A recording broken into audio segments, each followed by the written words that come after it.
welcome back to another video. It's Amia with American Property Realty and Damon Sorrell with Fairway Independent Mortgage.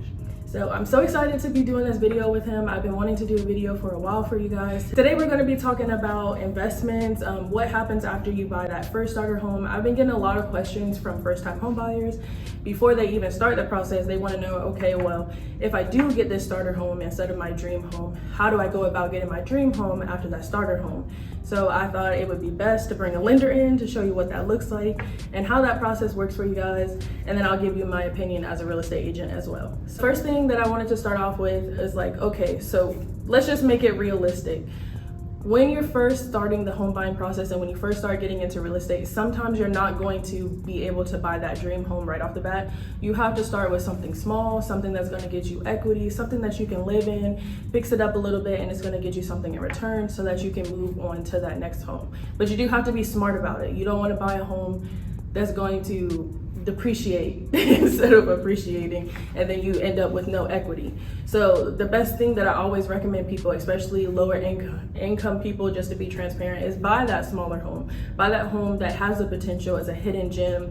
It can be fixed up. Maybe it's just cosmetic work, or if you have a little bit more knowledge, then you can go and get maybe like a fixer up, sell it for more, and then use that equity to buy your next home. But the question is, how does that work? Because now you have two mortgages. Or should you rent it out? Will that be better and use the income, the real estate income or the monthly payment income to buy your next home? So I'm gonna let him go deeper into that, what that looks on his side, and then I'll just bounce in from here and there. All right, thanks, Amia. So every person is looking for generational wealth, and they're trying to find that formula to get there. The actual formula is you do buy a starter home for affordability. Affordability is key, is making sure that you can afford to make the payments every month. It's going to reduce down your principal balance. And the longer you hold the home, the more it's worth. So now you have the appreciation. Now, if you're trying to go the route of, we're going to call route A, you want to hold the home and you want to go buy a bigger home. In order for that to work, there's a few key factors that come into play. Number one, has your income increased? Number two, your credit score has to increase to the 700s or higher, because you're going to have to do a conventional loan, because you can put a lease or you can rent out your first home and then you can buy the second home. But in order to buy the bigger home, number one, you're going to need assets for your down payment. Number two, can your income support a bigger purchase price? So let's give it realistic terms. The first home you bought was $200,000 and your payment was $1,700. 3 years pass. If your income increased, let's say from $50,000 to $80,000, now you do have the opportunity to now buy that bigger home, let's say at $300,000. So now you can do a conventional loan, putting 5% down, which is $15,000. You can put your first home on a lease so it can cover that mortgage. And now you have started that phase of generational wealth, because you now have an income property that is now paying for the mortgage. And then now you have your second property that you're living in. Option B is you buy your affordable home. In 3 years, it's going to appreciate. Now, let's say that home is worth $200,000. It went to $300,000 within a 3-year period. Now you can sell that home and take the net profits and purchase the bigger home that you're interested in. But everything comes down to credit score and income and your assets. For first-time home buyers, just to give you a reminder of qualifications, I'll just say in Texas because that's where we're licensed in. You wanted something like down payment assistance. You didn't have that big 3.5% for an FHA or 20% or whatever your lender is telling you. There are programs for you. Credit scores for that, they usually start around 620, is that correct? So for down payment assistance programs for FHA loans do start at 620.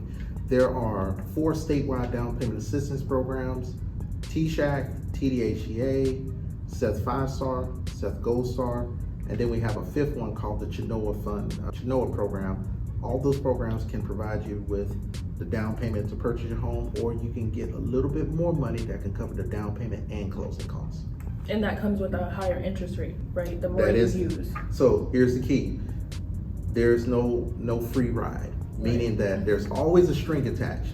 So if they're going to provide the money for you to be able to purchase a home in that transaction, the string attached is a few things. They're going to control the interest rate. It's a 30-year fixed rate mortgage, so it'll be a little bit higher than the market value of what the interest rates at your credit score. Number two, it has to be your primary residence. You have to live in the house a certain period of time.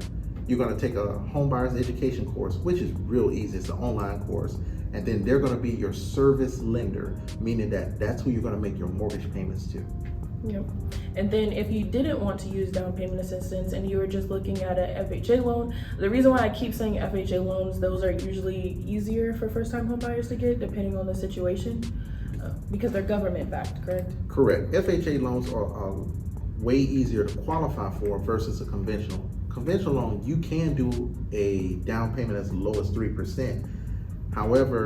Your debt to income ratio is going to be tighter. It's going to be 43% or 45% of your total income, which makes things a little bit harder for the average person. FHA will let you stretch your debt to income ratio all the way up to about 56%. Now I know I'm throwing a lot of numbers at you, but from just a realistic standpoint, if you made $60,000, it's $5,000 a month is your gross monthly income. The maximum housing ratio they'll let you do is, let's say 40% of 5,000, because they won't let you use all of your money. So that's about 2,000 as a payment.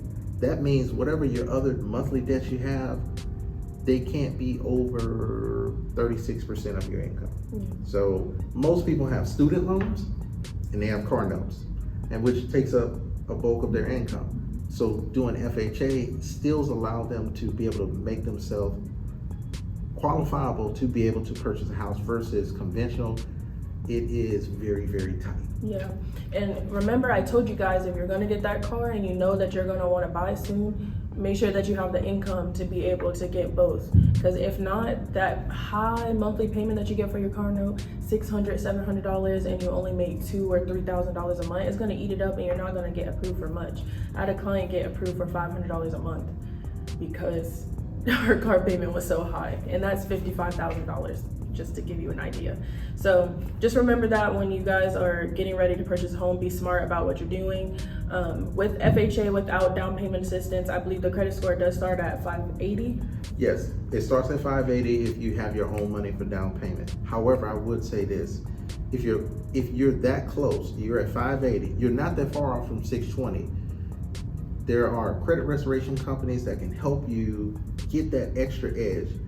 The key thing to think about is the lower your credit score, the more they're going to charge you as far as when it comes to fees and interest rates, because 580 is considered below average, poor credit.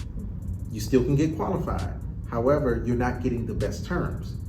Just getting your credit score to that next level will give you better terms. It opens it up to give you more options. So you can always give us a call. We can help you put a plan together so that you can get the best options available for you. Yeah, if your lender is not giving you an action plan and they just gave you a straight up no and then just left you there, you need to find another lender. Because lenders that truly want to help you and work with you, like Damon here, they're going to say, okay, well, I can't prove you right now, but this is what you can do to get here, or this is what needs to change, or here is my referral or my contact that will be able to give you more information to get to this point. You want somebody that's going to be an advocate for you or be that resource for you, if that makes sense. Like with me, I always tell you guys, well, I know a lender, I know credit repair, I know title. You want somebody like that, a lender can do that as well. So just keep that in mind when you're lender shopping, as you guys like to call it. But I did want to go ahead and get into what that will look like. So for example, you want to keep your first home and now you want to get a second home, how that calculates and how that looks when you're going to get approved for that second mortgage. All right, so in that process, if the first home you did buy was FHA, FHA is for primary residence only. Conventional does give you two options for primary residence and investment. So if you buy the first home with an FHA loan, you cannot have another FHA loan unless you are 100 miles away in order for that to work. So the formula is, if you're starting FHA, after you bought your house, don't add any additional debts on top of it. You should be working on increasing your credit score and reducing your debts so that you can now get a conventional loan, because the next loan has to be conventional so that they can use a lease agreement, or you can rent out your first home and it will be credited toward you. So it basically washes out the mortgage. If you try to do an FHA for the second loan and the first one is a conventional, FHA will not count that lease unless you have a 2-year history on your tax return under Schedule E that you've been reporting that income. If not, you got to be able to afford 2 mortgages. I just learned something new because I didn't know that. So what does it look like if they want to sell that first FHA? Can they get another FHA loan if they sell it? Yes, you can do that all day long. So you're not capped when you're selling your home, meaning that, okay, you bought your first home FHA, you sold it 2 years later, and you want to buy another home using FHA, you definitely can do it. Okay. So even if it's a year later, you sold your first home and you want to get another home FHA, you can definitely do it. You just can't have 2 FHA mortgages simultaneously. Oh, okay. So let's just figure out, okay, I'm gonna give you an example. Sally Sue, she bought this home for $100,000 and now she sold it for $200,000. She only had a mortgage left of $75,000. Okay. So she wants to know, should she keep that home and refinance it, or HELOC loan, or should she just sell it and use that equity to buy her next home? What would look best for her in a situation like that, and how do you know which situation is best for you? So a lender will actually look at, that's part of doing the application, and then we have a consultation with the client. So for a situation like that, the first thing we're going to look at is Sally Sue's income. Can her income support what she's doing? So if you take an equity loan is when you use some of the equity out of your home, but it's a separate loan. So number one, Sally Sue's mortgage is still there. So let's just say her mortgage is $800, and then she has an equity loan that's $400. She now has $1,200 worth of debt. The new house she's trying to buy is $2,000 a month. So her income has to be able to support at least all of those, or she has to lease on the home, but they're still going to review the debt of the equity loan, $400 a month. It's still responsible for that because it's a separate debt. So in that situation, can her income support it? And then what are her credit scores? Because the main thing is when you're starting to try to get multiple homes, you gotta have 700 plus credit scores with the income to do conventional. If your credit scores are under 700, conventional is gonna be very difficult to do because the mortgage insurance is gonna be extremely high when you're not putting 20% down. So what does it look like for them if they're going to do like contingencies? So I'm going to buy this home contingent on me selling my home. They want to do it simultaneously, but they have an FHA on the first home and they want to use FHA again. Will FHA let them do that, or they absolutely have to sell it first before they apply? How it would work is when you're doing that contract, it's with the intent of selling this home. So once you got the first home under contract, and let's say the first home is going to close on June 25th. When you get ready to set up the contract for the home that they're going to buy, let's say that one's going to close on June 30th. So in the contingency, it is saying that we're going to sell this home, use the proceeds to buy the next home. And you can do it because once the first home closes, let's say the first home is on Jackson Street, it closes on June 25th. On your HUD statement, you got $125,000 net. You are going to send that document to us, and it proves that you sold that home. Here's the amount of money you got from profits from selling that home, and that's what you're going to use to buy the home on Peninsula Drive. So yes, you can do it, but it's a format or a formula that you're doing. You can't do it until that home sells.